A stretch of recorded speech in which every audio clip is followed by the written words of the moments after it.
Sri Aurobindo's Integral Yoga, Personocratia, an evolutionary gift.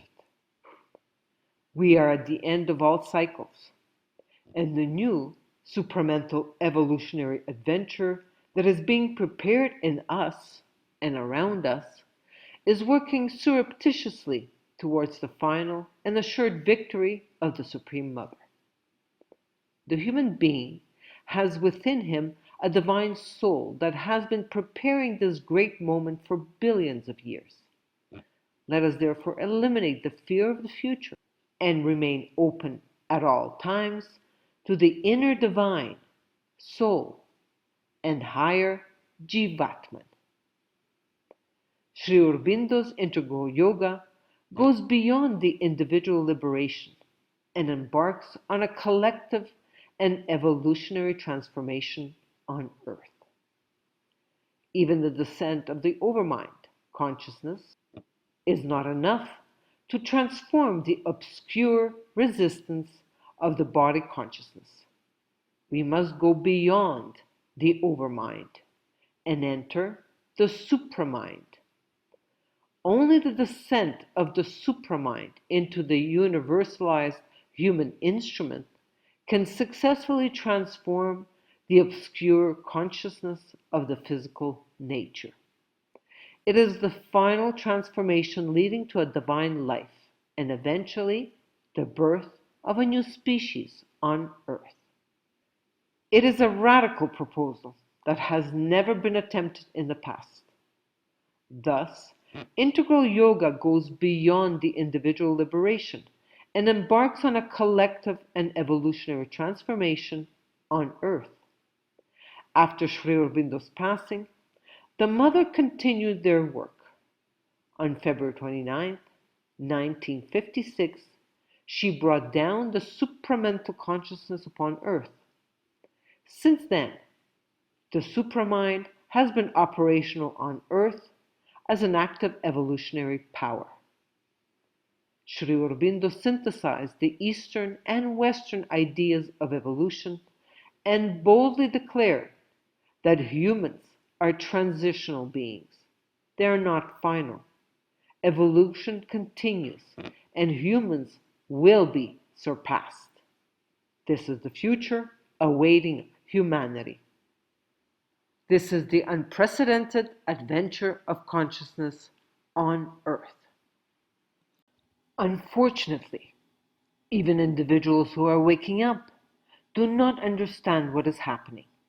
Humanity is being bombarded with tragedies, more and more every day, but most people are still trying to find a solution inside this rotten system. Humanity is in a monumental dead end. This is an evolutionary crisis.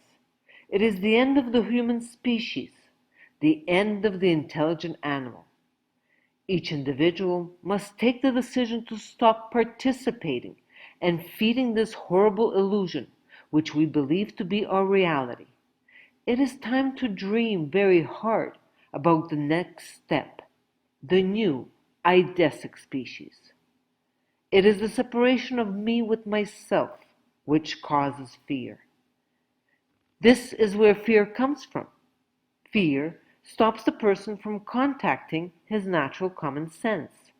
This is how he becomes disconnected from his intelligence and his reason, and therefore he is manipulable at will. From the outside, it is by keeping the human being in forgetfulness of who he is, the creator of the universe, that he is reduced to a fearful sheep who puts his trust in his usurpers. Well played, external authorities, but your beautiful days are numbered. It will not be like that anymore. We are committed to discovering our inner sovereignty and obeying it, because a sheep who is no longer afraid is no longer a sheep. Recently, my soul pushed me with extreme intensity, and therefore I had to listen to her. I faced my greatest fear. I left my family and the world of illusion. The only way forward is to get out of the illusion, out of the triangle of hell. I must remember who I am, and then understand what the hell I'm doing here on Earth. I include the links to my video, I'm Out of the Matrix. Booklet number 1 of Personocratia, Evolution Towards the New Species. This first booklet was published in French and English in 2008 and in Spanish in 2009. DSG updated this booklet in 2020, but only in French. In order to share this latest information, I will be translating the 2020 French version into English and Spanish. When a similar page is available in the original version, I will include a screenshot of that page, as well as the translated 2020 version. If a similar page is not available, I will include the French page as well as the translated page. Please share this information with awakening individuals. Personocratia Booklet Number 1, Evolution Towards the New Species, pages 30 and 31. An evolutionary gift. The current world situation is an enormous gift that pushes us irremediably in the direction of the new consciousness, the truth consciousness. Whether we want it or not, whether we realize it or not, we're all carried by a powerful vibrational current that enthusiastically draws us into this new path. The only decision we have left to make is to choose between 1. Obeying the orders of my soul that leads me directly onto the path of eidesic evolution, sovereign mare, or 2. Sinking into my egotistical fears and dying of exhaustion by resigning myself, white sheep, or by fighting, black sheep. What do we find in the box? Continuous suffering. We suffer constantly. You only have to watch the TV news to see the mutilated bodies in Iraq, the victims of AIDS in Africa, or the women raped and veiled in Iran. One suffers from seeing her son being beaten by the children of the neighborhood, and the other from hearing her mother complain about her rheumatism and having hellish neuralgia. Ultimately, life is a nightmare from which we escape as often as possible. Novels, alcohol, food, TV, sex, video games, shopping. Everything is good, provided that we forget our discomfort while waiting for the good Lord to finally come and get us for our well-deserved eternal rest. Oh my! And we call that life? Yes, indeed. We operate in tension, haste, tension out of haste, out of fear, out of anxiety, out of greed. It is our heritage from 1,000-year-old animality. Our body learned to fight to keep up and spends its time hardening. We die by fossilization of matter. And yet, suffering is a falsehood, a narrowness of consciousness. I suffer because I have expectations. I do not accept the situation that I myself created, and I live it as an irresponsible victim.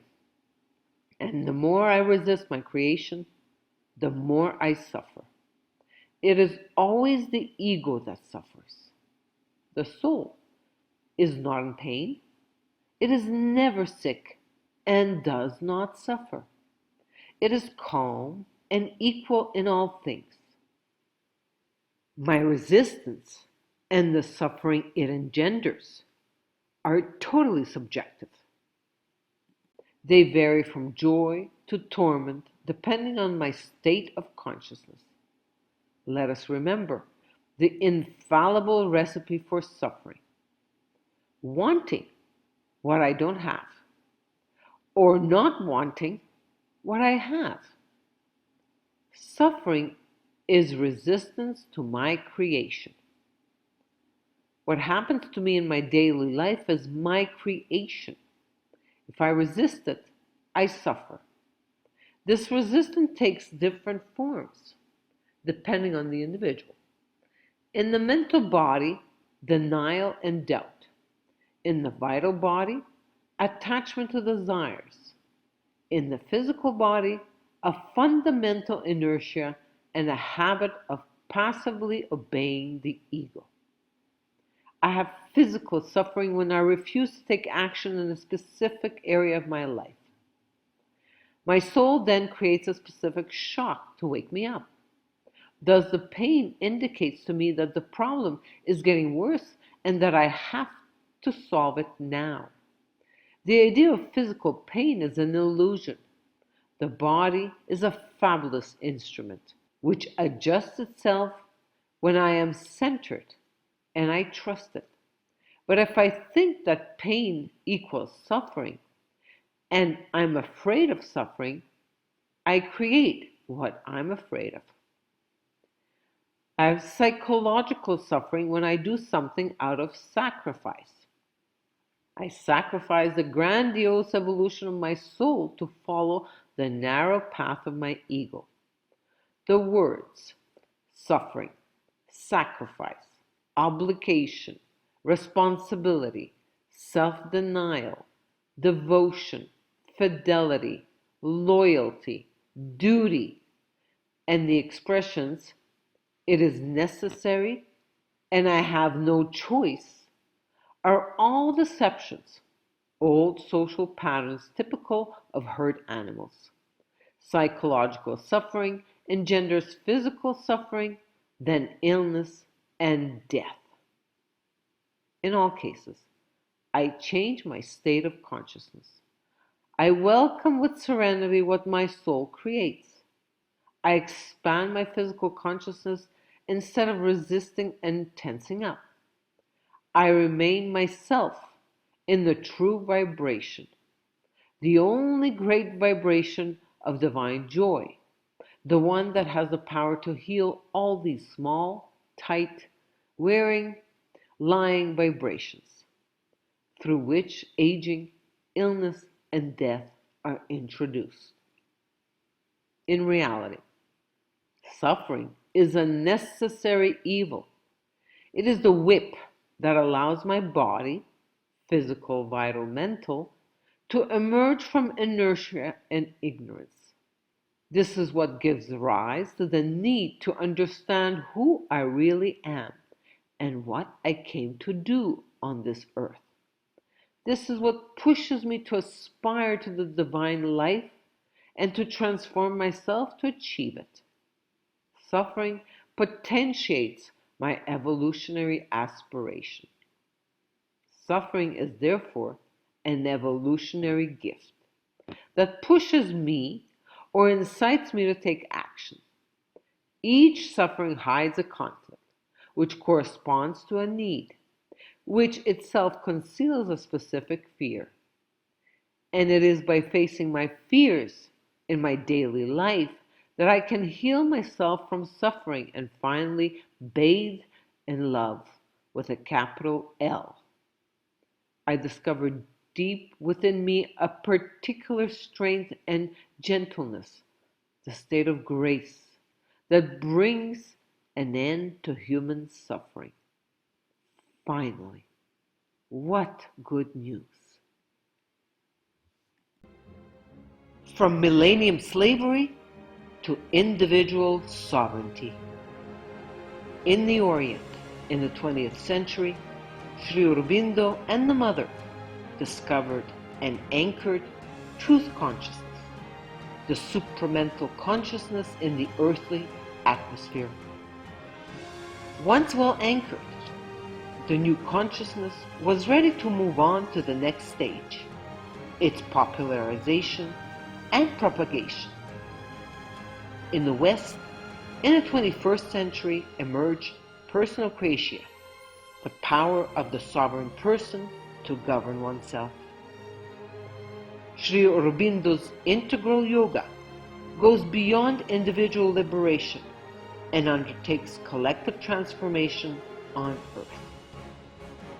After the death of Sri Aurobindo, the mother continued their work, and on February 29, 1956, the supramental consciousness was definitely anchored on earth.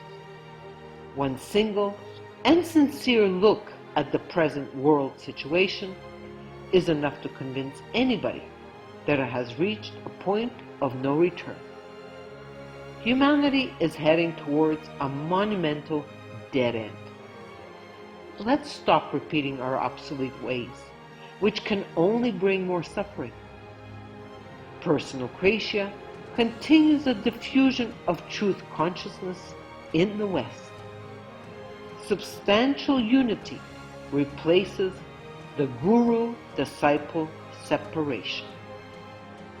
Let us all spread the contagion of love. I'm out of the game. Like Truman in the Truman Show, I have taken my bow and left a world of illusion, this computer simulation to which I have given authority to manage my life.